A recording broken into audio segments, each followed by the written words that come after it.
Hello, world. Welcome back. I am Ryan, aka Crownson's Corner. This is the Healing Chefs podcast.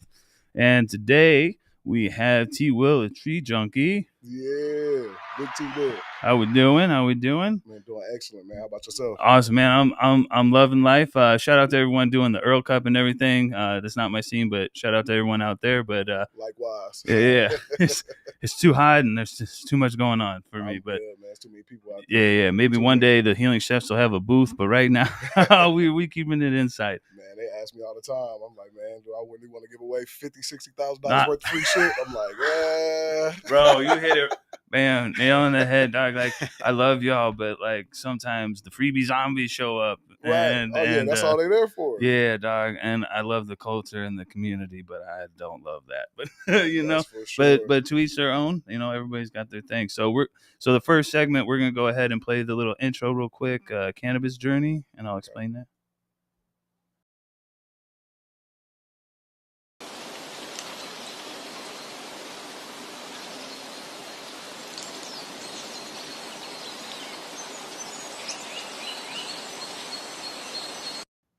All right. So cannabis journey is all about how you found cannabis and where you're at with it right now, as obviously with tree junkie and how you got there. Yeah, like from the first time. Yeah, man. Like when did you first smoke? Like what was it? You know, like all that kind of. Oh man, the first time I ever smoked, I was in the 8th grade at recess. There we go. Behind the building on at recess. We was behind these little buildings.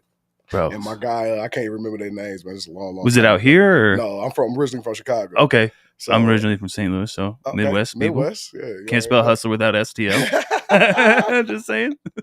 No, seriously, I grew up and I also lived in Springfield, so we only an hour and some change away from St. Louis. So I know St. Louis very well, East St., all of that good stuff. Well, I didn't do East St. too much. Hey, East St. something different, man. But the legendary pink slip is there. Yeah. No, East St. Louis. East St. The monastery. Okay. Throwback to the monastery and all that. Big facts. Remember the Oz? Oh man, wait, man, you taking it back there? Yeah, man. dog, man. I've been. I hit the eyes, bro. The Oz in St. Louis, yeah, bro.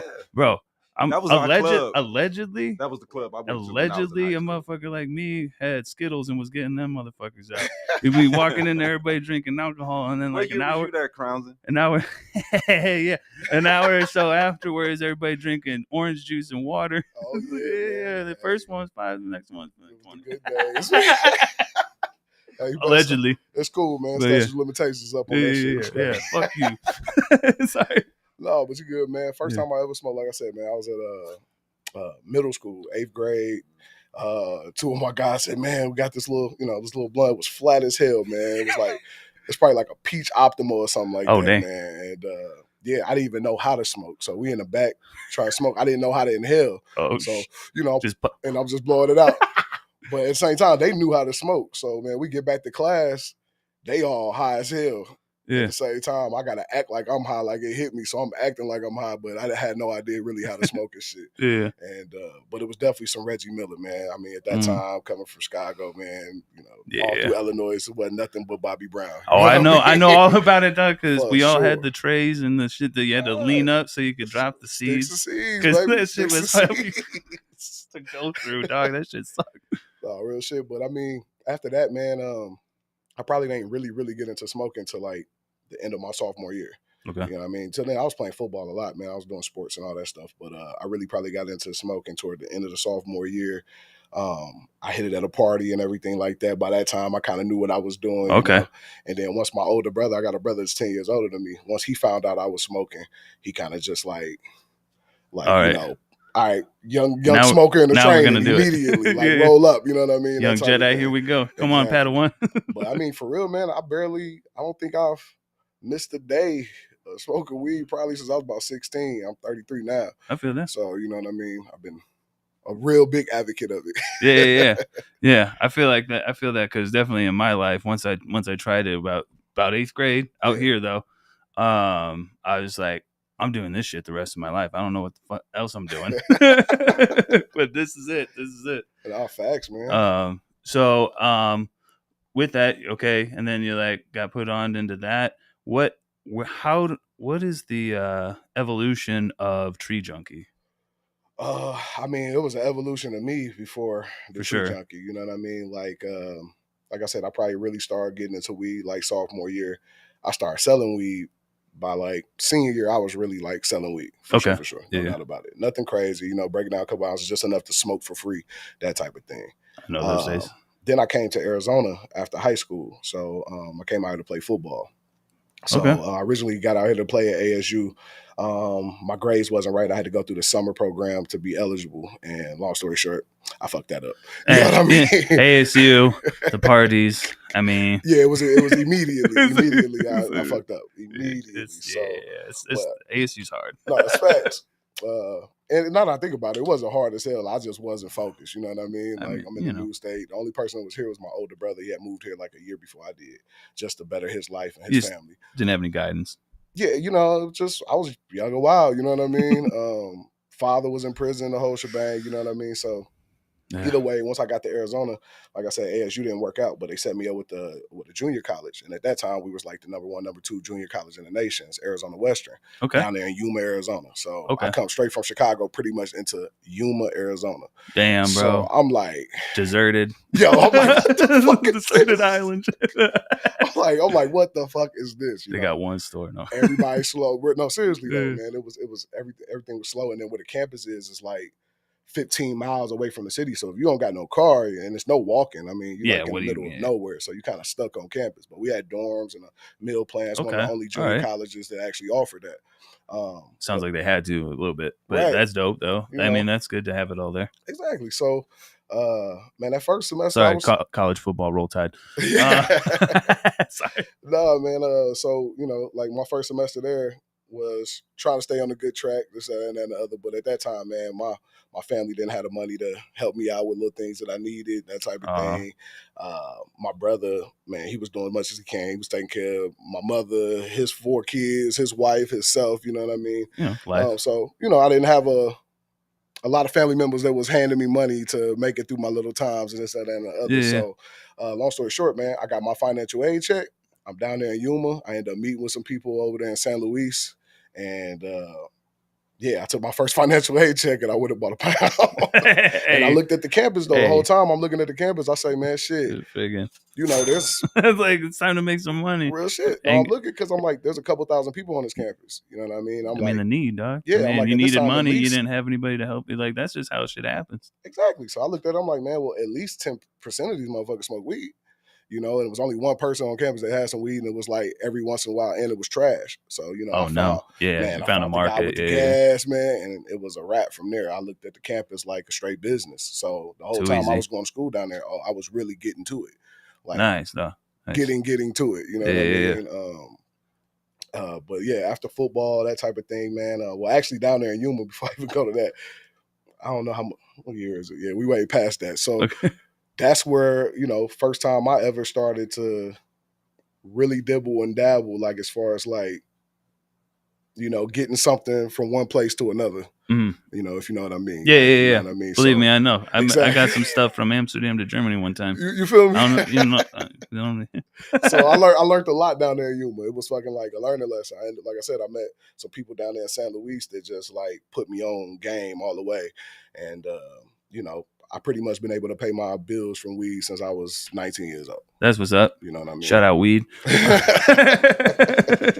No Mary Jane, doubt about it, love her. But I mean, as far as Street Junkee, that was something that just came along in the last, you know, few years of life. You know what I mean?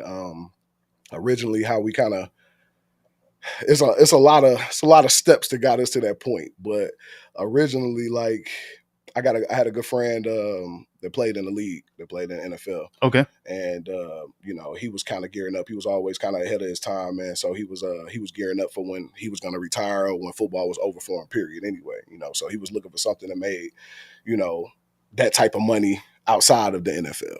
Smart. You know, at the same time, I was dabbling in caregiver grows. I had already I was already in the streets. I was already, you know, doing pretty caregiver days. Yeah, caregiver days, right. So, you know, this whole thing exactly. Weed. I'm already dibbling and dabbling, you know, no doubt about it.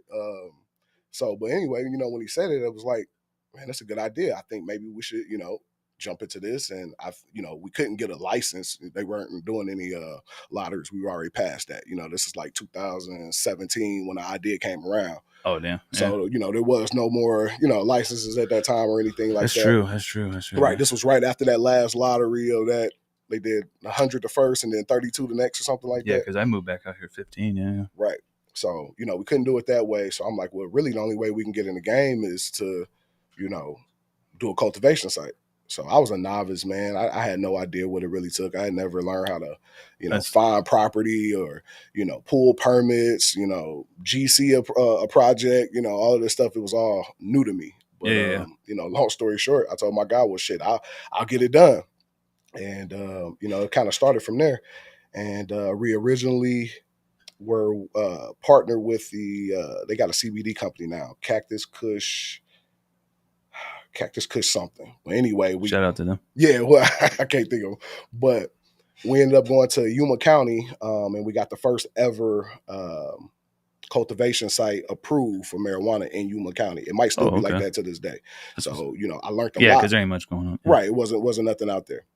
But until people hear this. I learned a lot though. Like I had never done no shit like that. So I mean, yeah, no, that's great. Turn, it's kind of how agriculture, land zoning into, commercial landing and zoning. You know what I mean? That's just that's levels above me. So yeah, I learned a lot in that time. Necessity, man. For sure. You know what I mean? Doing open hearings with with judges and all. It was crazy. Damn, bro. I'm not gonna lie, I had never been like that. I'm in an open hearing. I'm the only black guy out here in Yuma County. Oh, Christmas, dog. I didn't even think about that. Big as hell, you know what I mean? They're looking at me crazy, trying to get some, some weed shit approved, I feel for you, dog. We did it, though. We ended up getting that approved, man. Humans. Exactly. And, long story short, that stuff didn't work out with those guys that we were working with. Okay. But at that time, I had learned enough, and my guy had got an even bigger contract at that time. I'm like, well, fuck it, man. We could do this shit ourselves. With what I just learned, man, we go do this ourselves. So that's kind of what we did, So I became a realtor. Not an actual realtor, but I should have got my license for this shit. But I went all over the place, all over the state, from goddamn Woodruff, Arizona, all the way down to Sierra Vista, looking at properties, trying to find the right one. And you were, of course, trying to stay in Phoenix, but the property was so high. It was so much more pricey to do something in Phoenix. It's also pretty saturated. Yeah, and saturated. Yeah. No doubt about it. So we ended up finding like the perfect place down there in Tucson, and ended up getting that. And then we went through other processes as far as like, getting it approved to be able to do weed there. I'm no GC. I've never built anything in my life until that point. And I'll never forget because we were going through a couple of GC companies and they were trying to charge us astronomical numbers and stuff like that. And I'm just like, dude, let's find somebody who has a license that'll allow us to do what we need to do, and we just pay them a little bit. And that's what we did, man. And I ended up GCing the whole project, learned a whole lot from that, actually building shit from electric to plumbing to everything. I learned a whole bunch there. And that's that's hella smart, because like even with this podcast and stuff, like I've wanted people to do editing and stuff, and I'm gonna have some people helping eventually. But like I just had to learn the shit, like for sure. Like you got to do it, like because like no, I'm not. Especially starting a business. I mean, you probably had funding and stuff. Like I don't have the funding or whatever, so like I can't afford to pay people. So like I got to do it myself. But that's awesome that you had the ability to be at least to go out and do these things, because that's that hustler mentality, dog. Well, we didn't have a choice. I'm not gonna lie. Like it was, we didn't have enough money to actually do what the fuck we was trying to do. Exactly. You know what I mean? We thought we did.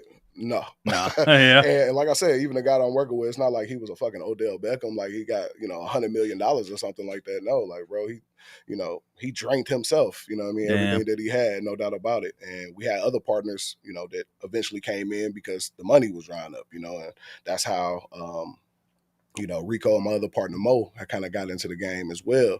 And I had known Rico years before. We had already, been started a brotherhood before, so I had already knew him, but it was the perfect person, and he brought an even more perfect person, my partner Big Mo. So big shout outs to Big Mo.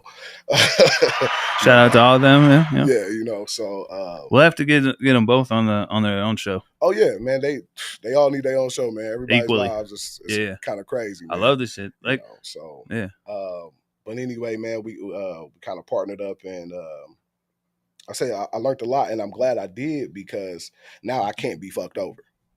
You know what I mean? You can't fuck me up. I know. Yeah. You know what I mean? You're not gonna play games with me. I just listened to it was Shannon Sharp talking to Marshawn Lynch. Mm-hmm. Marshawn Lynch, what he did back in the day was he got 2 financial advisors, one for his NFL money, one for his outside of NFL money. I've seen the clip. And then he like played them against each other. Right. Like, hey, if I had you do this, what would you do? And then now he knows you can't fuck with that man. For sure. That's it. So smart. Smart shit, man. Yeah. So I mean, that's the same level, dog. Yeah, no doubt. At the same time, man, usually, one thing I learned, usually in this game, when you're building out a cultivation site or extraction lab, kitchen, whatever, usually you already have the connection for a license. Because, of course, right, we don't own these licenses. We have to rent these or lease them, whatever you want to call it. You know what I mean? So usually you already have a deal with the dispensary leasing their license before you even start to build your product. Yep. You know what I mean? That's usually how it works. Well, with us, I called, at that time, all 132 damn dispensaries. I'm talking about 4 or 5 times, 10 times some of them, 12, 15 times some of them. I'm talking about for months on top of months. Damn. Nobody would take me serious because, and I just have to say it, I was young and black. I'm just being truthful. I mean, not take us serious at all. No, that's the truth about the shit. So we had to go ass backwards. Shit's been racist as fuck. We were talking about social equity and the damn corporations buying them all up when people get timed out or money. You know what I'm saying? Fuck just buying them up. They fucked all those people up. That's what I'm saying. Yeah, it's only maybe 2, 3 out of 26 that actually got a good deal, that actually are doing something with it. Big shouts out to Alicia Deals. You know what I mean, with the cookies deal. Like, she was one of the only ones that truthfully wasn't signed to an MSO. You know what I mean? Before all of this shit. And, they did a good thing with the cookies, and I'm glad that's working out well. And there's a couple more out there. Abel and Diana, I think they got theirs open on the west side. So big congratulations to them as well. All of them. Yeah, it's hard. It's hard out here. But most of the people got fucked over. Yeah. So fucked. But anyway, to go back to what I was saying, like, before we go into that, because that's a whole nother thing. The social equity, that's a whole nother fucking thing. But, I feel you. They wouldn't, at that time, they were not accepting my calls. They weren't even trying to hear what I had going on. They weren't trying to hear my conversations. I couldn't get in touch with anybody that actually made decisions. And fuck past calling them, I'll start going to the dispensaries. Because, we don't, at this time, we don't really know anybody. I had one good friend at that time. I ain't going to say good friend, but somebody that I definitely knew prior, Millie. He was a vice president at Desert Rose Dispensary way before Nature's Med bought him. Desert Road, right. Man. I'll never forget. This was my first meeting with a license holder. So him and the president, CEO Trevor, we met. And long story short, I told him what I wanted to do. We got this building, blah, blah, blah, Skippy. And I'll never forget. He looked me dead square in my eye and said, "Oh, that's your budget? You'll never make it in this game." Damn. Straight up looked me dead square in my eye, like, fuck the meeting, fuck what you're talking about. Like, you only have that much money to work with, you will never make it. I'm just going to be straight truthful with you, Tyrese. You'll never fucking make it. Damn. Rough. Right? Hearts drop. But the first person to sign us was Desert Rose. I'm saying. So tell me I never have it. Tell me what I won't do. Right. You know what I mean? Like, so the first fucking person to tell me we didn't have enough money to do this shit, we wouldn't do nothing or anything. And they begged. That was the first fucking license holder we had. You know what I mean? Fucking ironic, right? Like, but at the same time, I mean, in between those, we end up having a couple other meetings in between. Then I end up making some good friends with license holders and stuff like that. But out of 132 dispensaries at that time, maybe we actually got a chance to sit down and speak with 4 groups. That's ridiculous. So we had to go, like, by the old saying, build it and they will come. That's what we had to do. We had to build a fucking multi-million-dollar fucking facility and let people come see and be like, "Oh, you're not playing. You were serious." Like, yeah, motherfucker. You know what I mean? Like, I've been telling you. I've been telling you this whole fucking time. That's how people like us have with visions are. Right. Like the support is this big. Mm-hmm. The congratulations is this big. Right. I like the way you put that, man. No, that's serious. But and then we eventually got open. Like I said, Desert Rose was the first license, and that was That was a fucking headache. Yeah, I bet. Yeah, fuck, that man. was a big headache, and of course, we bumped our heads quite a few times, man. So, I mean, it goes a little bit more into that story. I mean, I kind of parted ways from my partners for a while, and I went and basically started my own business of like just wholesaling. Okay, like so. At that point in time, man, I had found like a niche part of the fucking market that nobody was really taking advantage of except like a few people. So I'll never forget this. I won't say any names, but I'm finally in the game. We finally got the place open. And this guy calls me and say, man, I got 1,500 pounds of trim. You know what I mean? You think you could do something with it? And I'm like, in the back of my head, I'm like, hell no. But, my words say, hell yeah. I'll get rid of that. I'm going to figure it out. I ended up calling one guy that I knew in the industry, and he luckily his dispensary was like, yeah, we'll take all of it. And, we did this deal, and I put a couple dollars on it. Like, I'm talking about like. What the hell they do with the trim? What the hell they do with the trim? Well, that's how they make the extracts at the time. So okay. I'm just making sure. Like, I'm like, did they roll that shit up? Because there's been. But, come on, man. There's a lot of people out here selling straight trim to y'all. I know. Cheap ass pre-rolls out of dispensaries is trim. I already know. So I've been a bud tender for years and stuff like that. But also, I'm very like as much as people. I don't want to sound like douchebaggery, but I'm very well connected and I hear everything. And I know where that one brand went first, and they told that place actually told me that what they wanted was trim. And they're like, no, we're not going to do that because eventually they're going to cut that shit open and it's going to be my head on the table. So, yeah. 100%.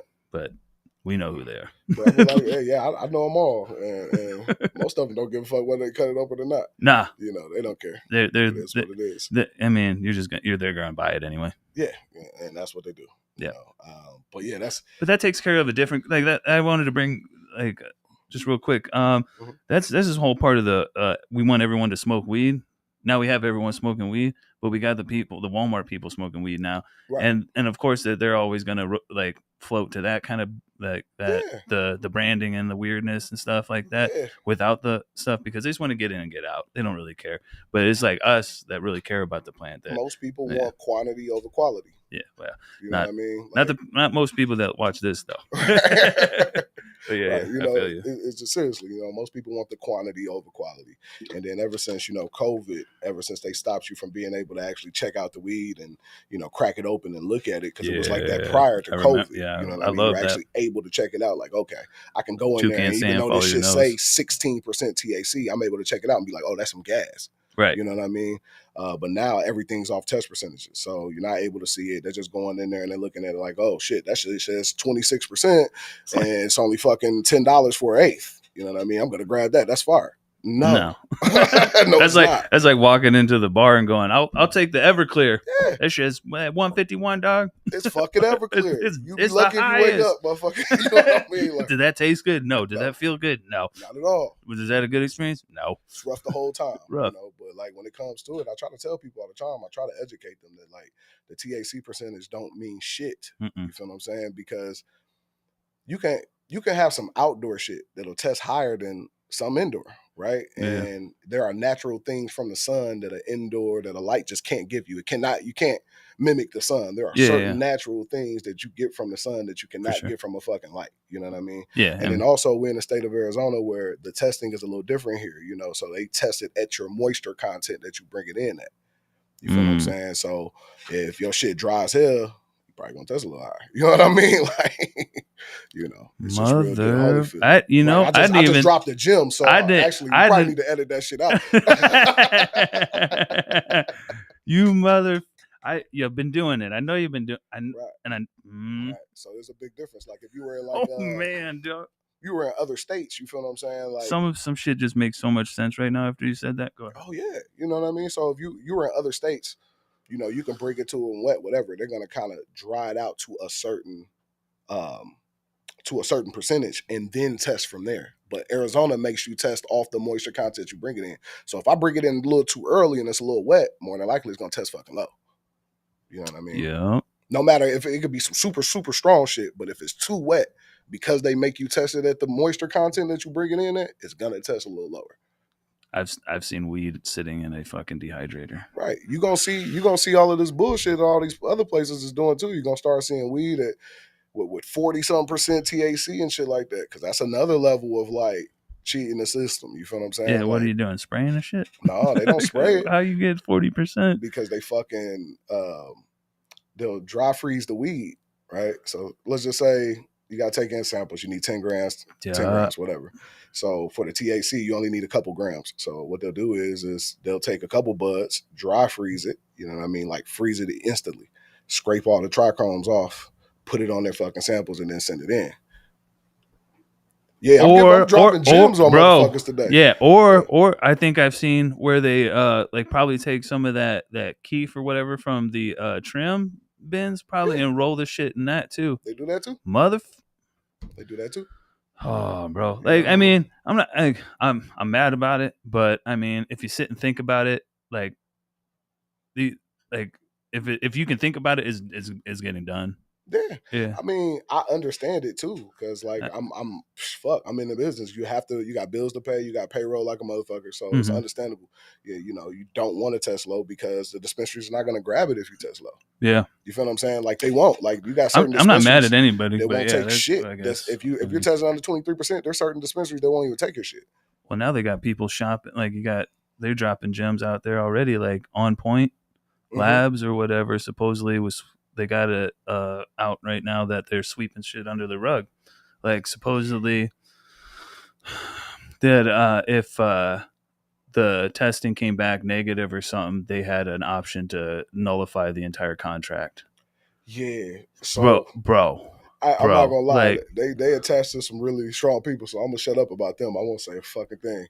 Bro, that came out on what was that High in Arizona that I saw that today. I'm like, bro, you're about to like, because you got sponsors and shit, dog, and you're probably telling on your sponsors right now. Yeah, that's ridiculous. Like I say, man, I've heard some things, but I mean, but I'll never say anything. I don't know shit about nothing. I don't know shit. Anybody watching, listen, I don't know shit about nothing.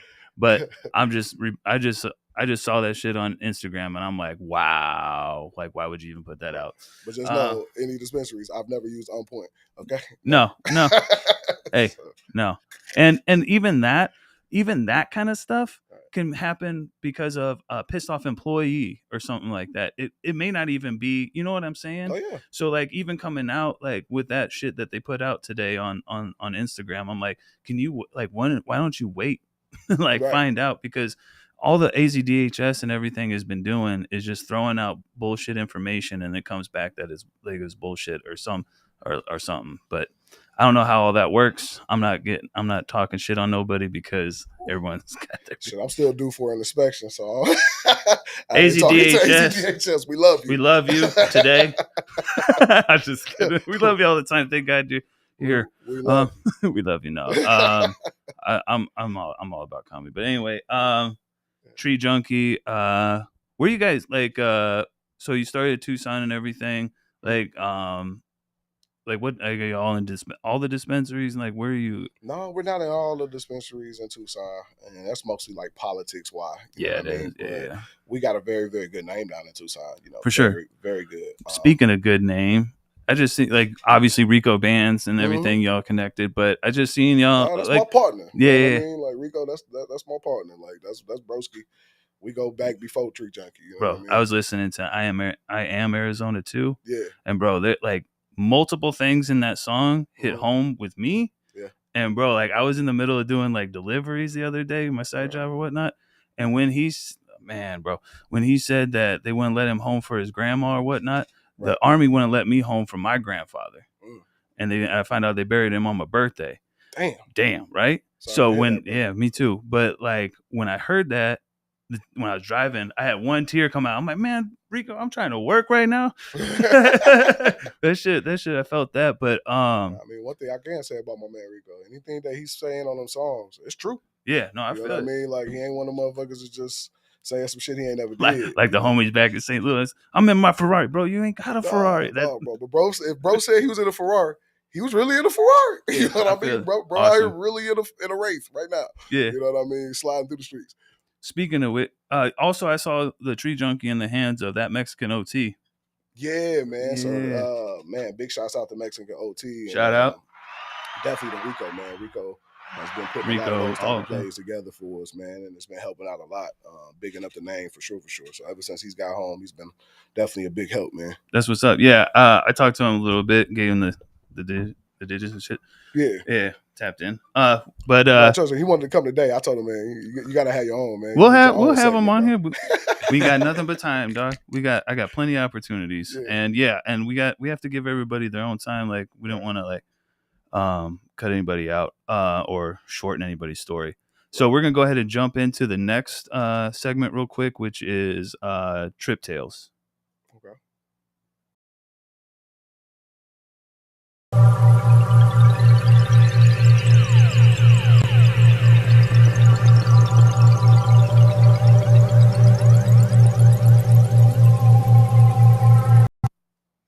All right. So Trip Tales is all about psychedelic experiences, or if you have any questions, because I'm heavily into psychedelics. Right. Yeah. Okay. Yeah. Like you want to know an experience I've had with it? Yeah, I mean, whatever you're willing to share. Oh yeah, I mean, I've definitely done the shrooms. I've never gotten into acid or anything like that. To be truthful, I'm a little scared. And actually, I feel too scared to try it. Yeah, because I fuck around, send myself into a bad trip. You know what I mean? Like, yeah, I feel it. Like acid for me though is all like good feelings and stuff. Yeah. It's the shrooms that sometimes bring up that underlying ego death that people are afraid of. But everybody's different, so I'm not. Right. Yeah, so no, I've definitely done shrooms quite a few times in my life, man. I think it's something that most people should do at least once a year just to get a nice little reset. Yeah. Definitely do it in a controlled area. Watch that ego. Like, yeah, I'm not so good with it that I could just go out and about and go, live life off the shrooms like that. I can't, you know what I mean? But those days I have been up there in Flagstaff in the woods, tripping out, you know what I mean? No doubt about it. Probably like my best experience was like when I ate a 7. So it was just like, a heroic dosage. You know what I'm saying? Like what I'm doing later, allegedly. You know what I mean? I'll never forget because I'm talking with my boy, and then when it really kicked, this is like the first time I tripped, like actually tripped. And then like his forehead and his jaw was like, I was like, oh shit. And bro, put your shit back together. And everything just, it'd be regular and all of a sudden, I'm like, oh shit. I know what you're talking about, yeah. That was probably my best experience on it, like as far as like actually tripping out. Before then, the other times I've taken, I've never, besides that one time, I've never tripped out. A little bit, but it's usually like that really, really good euphoric feeling. I try not to really go past the 8th, but at least once a year. Yeah. You know what I mean? I'm definitely into it. And I'm glad that a lot more people are getting into this microdosing thing. I think it's good for, especially people who got, PTSD, who's went through, right. Yeah. Armed forces. Yeah, it really helps. Whatever. It does help. It really does. It really does. It helps put that fear away, and you can kind of deal with those kind of things. But yeah, like I definitely the shrooms, but the ketamine, like I've tried ketamine and stuff like that. That really helped me out being like a real bad. I was super aggressive before. Wait, like ketamine, like Special K? Yeah. Oh shit. Yeah. So what's the feeling on that? So it's kind of like you've been to the dentist, right? Yeah. And that feeling when you're kind of coming out of so it's like, oh, like it's it'll rock your shit. So it's like tripping, but like immediate, basically. But it's also like it depends on you. Like there's people who do some ketamine and they like get stuck in what's called a K-hole, and they can't move or talk or anything like that. I'm a different breed. I do the shit and I can work. Oh yeah, you're a beast. Yeah. Bring me your psychs, bro. I'll crush them. But like what it does is like when you're super aggressive and like super reactive to everything, it slows everything down. Everything in your life that you used to be stressed about, you're just like, it's okay. Yeah. Like you like it. Like I used to like say, even like my internet would go out. Dog, I'd be like, why is my shit not fucking working? I pay for all this shit. I work hard. Why's my shit? Right. Like now I'm like, we'll figure it out. Like, or like it's changed me 180 degrees. How often do you use it? I haven't done it in a little bit. I'm helping other people here and there with showing them like different clinics and whatnot. But it just depends on like, just like with other psychedelics, it depends on my ego and how I'm feeling and stuff like that. When I start to get like, think I'm like somebody, or like I'm special or some shit, or different, or I deserve more than anybody else, I'm like, mm-mm. Or I get real cranky and reactive and shit, that's when. But for the most part, right now, I don't really need that shit no more. That's good. Because it's slowed it down and pushed me back enough that I can like handle these things, and now I have like the coping mechanisms to actually handle it, instead of like trying to hide behind drugs and shit. Well, shit, now you got me a little amped to try it, man. We'll talk about it offline and shit like that, but I got you. But yeah, I know I've like, I have other people I'm helping out too. But yeah.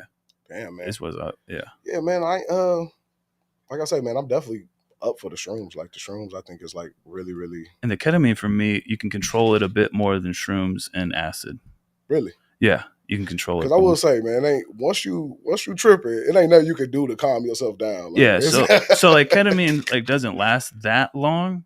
It lasts maybe like an hour or two or something like that. Compared to 6 to 8. 6 to 8 to 12. Right. Like, so yeah, it doesn't last that long, but it puts you in a spot. And just like I've had it where I'm completely stressed out with life and everything, and I can't do shit and do nothing, and I'll have like a dose or whatever, a treatment, and afterwards I'll be able to sit down and actually do all my editing work and stuff, because all the other things that used to be like, hurry up and get this done because you got to go do this or do this or do this, or you wanted to do this, shit's just gone. I'm like, okay, so what we're doing right now, and I've had a lot of problems with editing, so yeah, it's well worth it.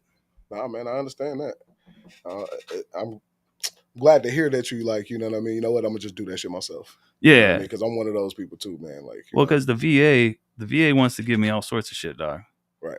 Like, and I don't trust them at all. I mean, shit. Why would you? Like, I don't know. You could say what's in the bottle, but I don't know what's in the bottle. Right. And all that other shit. So, I deal with my therapy and stuff like that, but I know what works for me, so I stick with what works for me.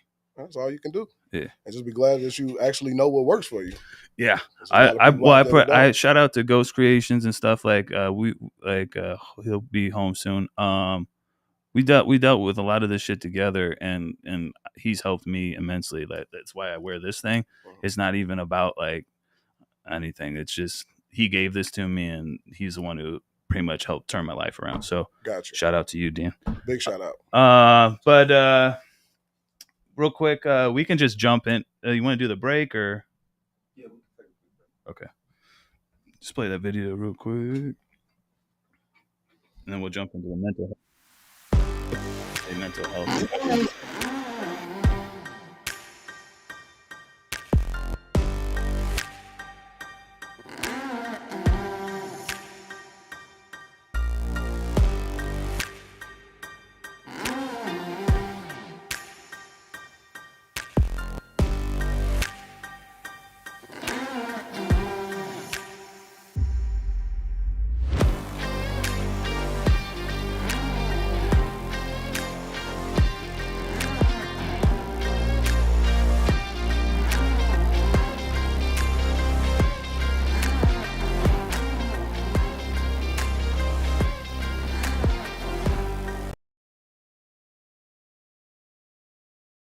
Mental health as well, please.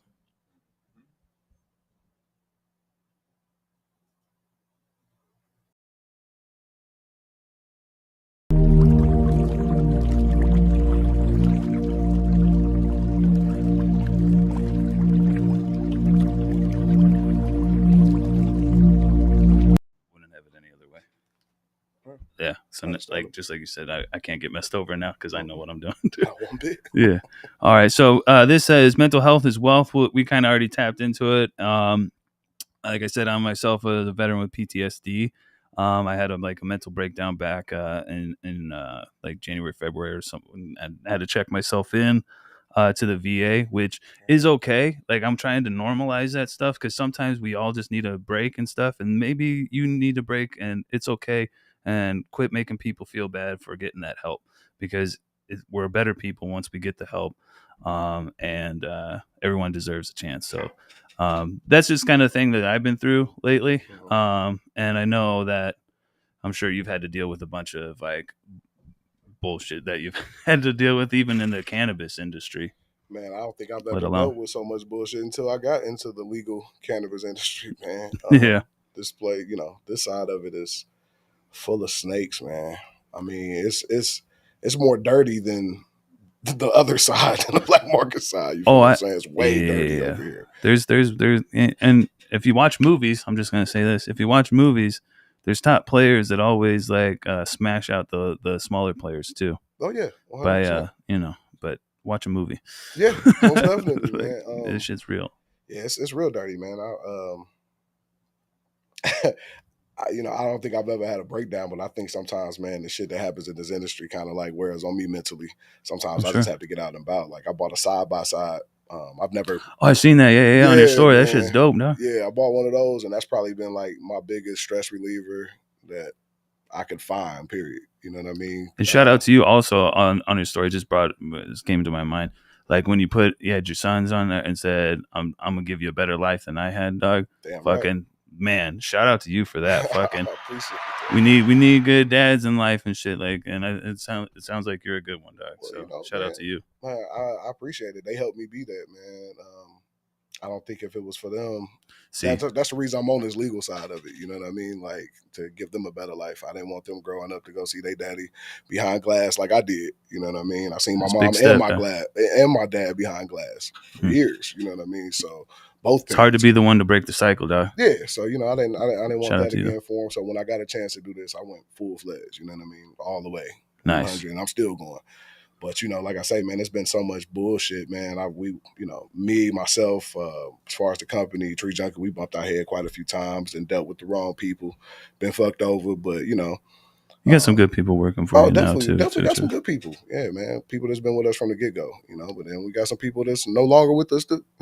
Is Fox with Ganja with you? Yeah. Shout out. That's my head guy, JoJo, right there, man. One of the best, man. Him and Caesar, man. Those are guys, they've been with me from the get-go. And, for him, I hired him first into the industry. So like when we were building that building, he was actually a plumber. Okay. Him and his father was working for a plumbing company, you know what I mean? And they had to dig these trenches. And I'll never forget, man, this like straight into concrete. And all they had was like a little pitch, whatever the fuck that tool is. And I said, all right, I'm finna go to lunch. By the time I got back, all 4 of these 4x4 fucking holes were cut. I was like, man, who the hell did this? He was like, oh, man, that was him. I'm like, what? Like, man, listen, as soon as we open up, if you want a job, you want a job. And I mean, he kind of came in as, lower tier, doing whatever, cleaning, trimming, whatever. Now he's been a head grower for the last couple of years. You know what man, I mean? Hell yeah, dog. Yeah. We love to see it. Right. For the last couple of years, he's been a guy. He's been producing all the good fire from Junkee. Man, we got quite a few we got to pull from Junkee to jump on the podcast. Oh yeah, everybody got their own story, man. Everybody got their tap own in story. DMs. We'll set it up. Yeah. But yeah, no, man, he's been a good guy, man. It's like little bro to me. But yeah, you know what I mean? Like I say, man, just to tap in, like this game is dirty as fuck, bro. Yeah. I'm talking about like every other day you hear a story of somebody fucking this person over, this person getting fucked up. I do hear it every other day. I feel like sometimes I'm the TMZ of THC and AZ, but well, you know why? It's because on this side of the game, there's no consequences and repercussions. You feel what I'm saying? So like on this side of the game, only thing you could do is be like, oh yeah, you fucked me. Now I got to spend hundreds of thousands of dollars to sue you for hundreds of thousands of dollars. It don't fucking make sense. No. You know what I mean? Right. Life don't make sense neither. Like, I never forget. Like I got fucked over by a guy knowing that I'm going to win this and all of this shit. As soon as I went to a lawyer, he was like, okay, yeah, man, we could definitely beat this. But it's going to cost you $250,000 in 3 to 5 years. I'm like, what the fuck? You know what I mean? Like, no, I'm cool, man. You know what I mean? That sounds like that. And shout out to you because, like, I mean, as much as you want to prove it and like get back, like your mental health is worth way more than that win right there, dog. Well, man, like I say, man, the side by side and drinking, because I gotta, I martini time for sure. You know what I mean? I'm definitely a drinker, and I definitely. Use the hell out of marijuana. You know what I mean? Yeah. So that helps me out a lot. But my biggest stress reliever is when I go out there on that side by side and my phones don't work. You know what I mean? And I'm in the middle of nowhere, and I have to pay attention to what I'm doing, or I could die. You know what I mean? Because like we out there doing some shit. You know what I mean? I'm going up 4 peaks. It's a drop off. You know what I mean? Oh damn! Yeah. You know, so shout out to my dude Randy from PTS, man. Shout out. You know, man, another guy that I go ride with all the time, man. And that's what's up. Yeah. Please pay attention. Man, for real, bro. But it's a huge you like stress relief. Like, for sure. Yeah, man. Shit, I almost was a tree junkie one time, man. We almost was out of there, man. Yeah, damn, dog. Well, that's another story. But yeah, man. As far as that, I try to stay stress free as possible. You know what I mean? Like I really, really do. I went to Israel a few months ago, and that was a big help for me. You know what I mean? Like that cleared my mind the whole time I was over there. There you go. I don't even think I thought about the damn business. So that was pretty good for me. That's crazy. I've never been. I've been to Iraq and stuff like that, and Syria and shit, and Qatar, but I've never been there. That's a place to go. Well, I mean, that like shout out to them. I don't know if you just seen what just happened yesterday. You know, I had to call and check on my family over there. Yeah, huge. Yeah, that's crazy. You know, I stand with Israel though. Yeah, man, most definitely. I mean, this shit's crazy though over there. Yeah, it's a whole nother life. That's a whole nother story too. Most definitely. So we'll go ahead and jump into our last segment, which is plug talk. You know, we just plug what promo, whatever we got going on. 1 second.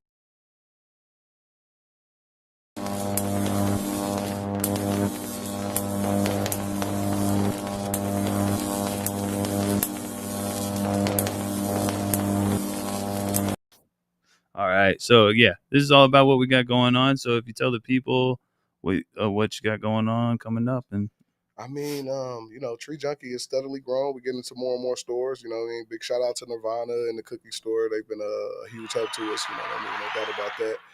Definitely helping shine some light on us. We do got 2 new SKUs dropping. Okay. Next week we'll actually have the live rosin pre-roll. Oh, you know what I mean? So yeah, doing a collab with somebody else down there in Tucson. I don't want to say their names, not yet, but it's been on my Instagram. I've said it already. But oh shit, I gotta look. Goddamn, I didn't look. I'm sorry. But yeah, no, they make some wonderful, wonderful products down there. Now we finally decided to collab, and we're about to drop new live rosin pre. Have they been on this show? No. Okay. But they're gonna be. This is going to be pretty big for us. I'll ask you after. And big for the industry because there's just not too many people that have live rosin anything. No, yeah, it's all like hash rosin. Right. It's like cured. You know, it costs a little bit more and take a lot more time to get the live rosin going. You know what I mean? So, yeah. But this is like a very elegant, product that we drop in. High end for sure. And don't get me wrong, all our products is high end, but I like to keep it at a price where, everybody can afford it too. We appreciate that. Yeah, you can't go in there and get my shit for $15 an eighth.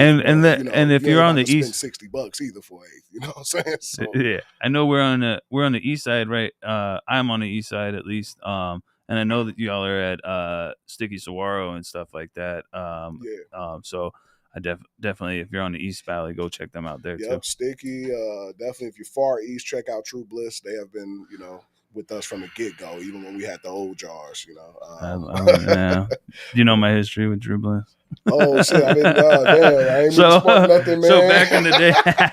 So back in the day, I put True Bliss onto a lot of people, like Glorious. I gave them Potent Planet and shit like that. Oh shit! Okay. Yeah, so I kind of got in, like, I was the one that was kind of like finding all like the quality and stuff and bringing it into the mom and pop shop and have them talk to them and put them on the shelf because I'm like, I smoke that, and if I smoke that, buy that. Oh damn. And I'm not trying to be no douchebag, but it's true. And I helped them open up I was one of the people that helped them open up the new store and stuff like that. But they got mad at me because allegedly back in the day, someone was making cupcakes and putting it on their story, and then they had customers messaging in. And fuck me up. Oh man, well, I'm sorry to hear that. But no, I don't want to get between because I love True Bliss and Trudy and Heidi and all y'all. I love Heidi. Trudy, I messaged you not too long ago. I told you, like, let's work it out. Like, life happens and stuff like that. So my line's open. Is Aaron still there?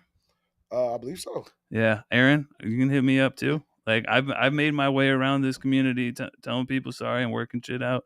Like, you hit me up. Trust me, man. You know what I mean? I probably got some problems with some people that you cool with too. It's good. So it's good. This industry's crazy. I'm not really mad at them anymore. Like I did my thing and everything, and that kind of got me to what I'm doing right now. So no, like I said before, they gave me a lot of like a good shot. Like I picked up their job instead of being the sous chef at Roost Chris in Scottsdale because I wanted to be near weed. Oh man. Yeah. So shout out to them. I appreciate you guys for the opportunity and whatnot. I all this other shit is just jokes and stuff. I love you guys. Like we can work it out. That's old shit. But yeah, no. True Bliss is a great place. I love. There's like some really good bud tenders there. I know like Brandon Lapp, if he's still there, he's a good guy. Yeah, I gotta get better with the names.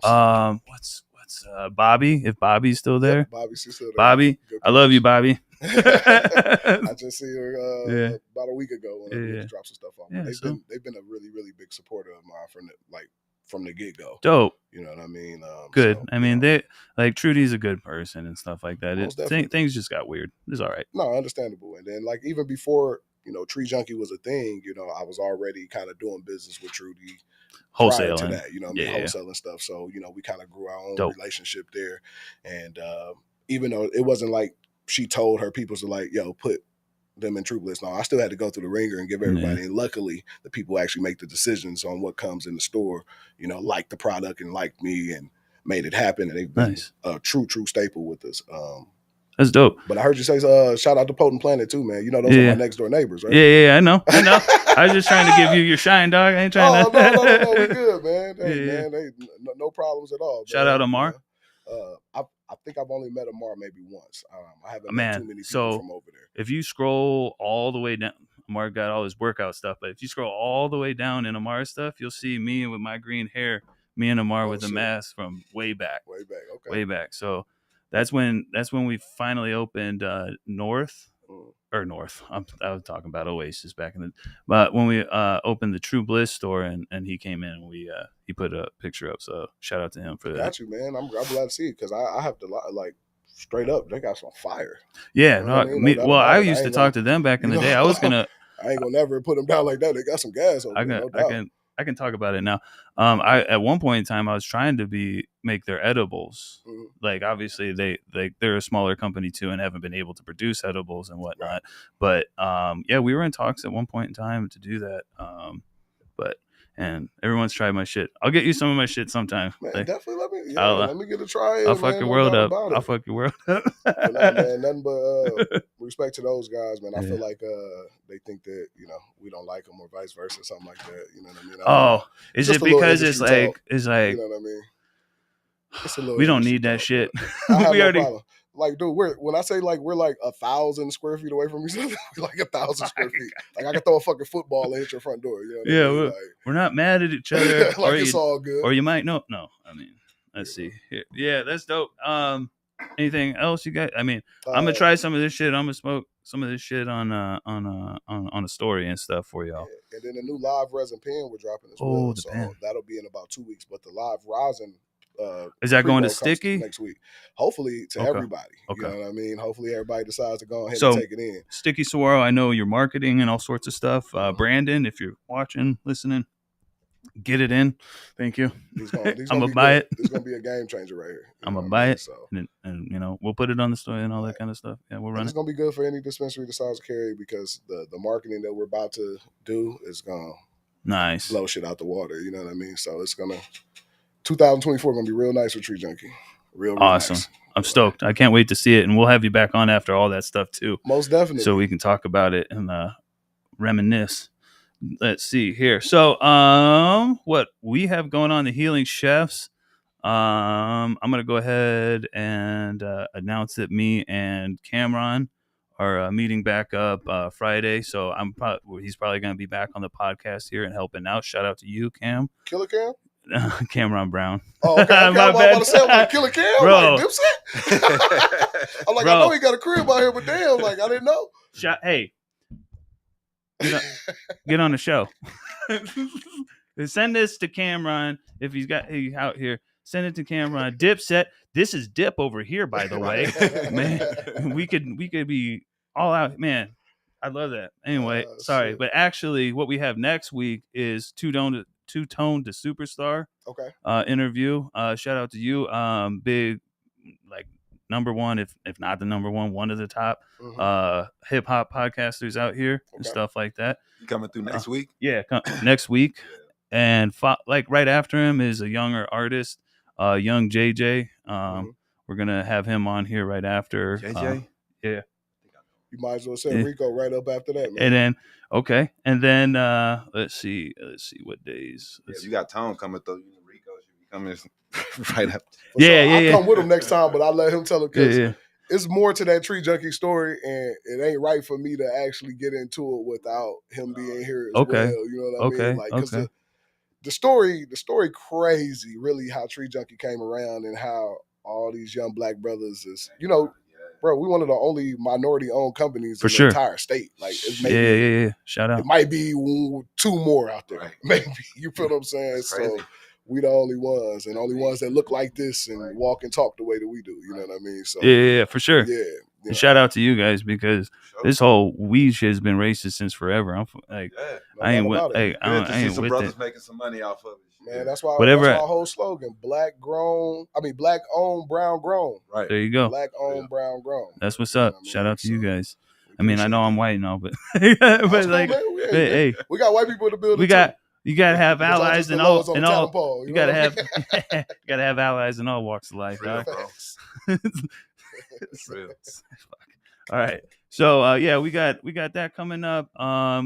Just dropped a bunch of merch. The merch is on the link tree or stuff like that. We got some Halloween stuff. If you're looking to pick up anything right now, I got a discount code going on for that. 15% off of everything. It's just Halloween, all cap, whatever, no cap. But check it out.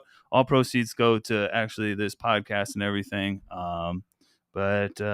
This has been great, dog, and I can't wait to smoke some weed. But all right, so everybody tap in. Make sure before I do that, subscribe, like, follow, notifications, whatever the hell, Spotify, YouTube, all that, Instagram. Tap in, smoke up, trip out. Definitely follow Tree Junkee, man. Follow Tree Junkee at TREEJUNKEE. Again, run it by one more time. TREEJUNKEE at Tree Junkee. At Tree Junkee. We ain't shadow banned yet, so you should be able to find it. Yeah. Put an E on it, maybe if we get shadow banned. put one of, you know what I'm talking about. Anyway, y'all have a great one. Be good. Love you. Out.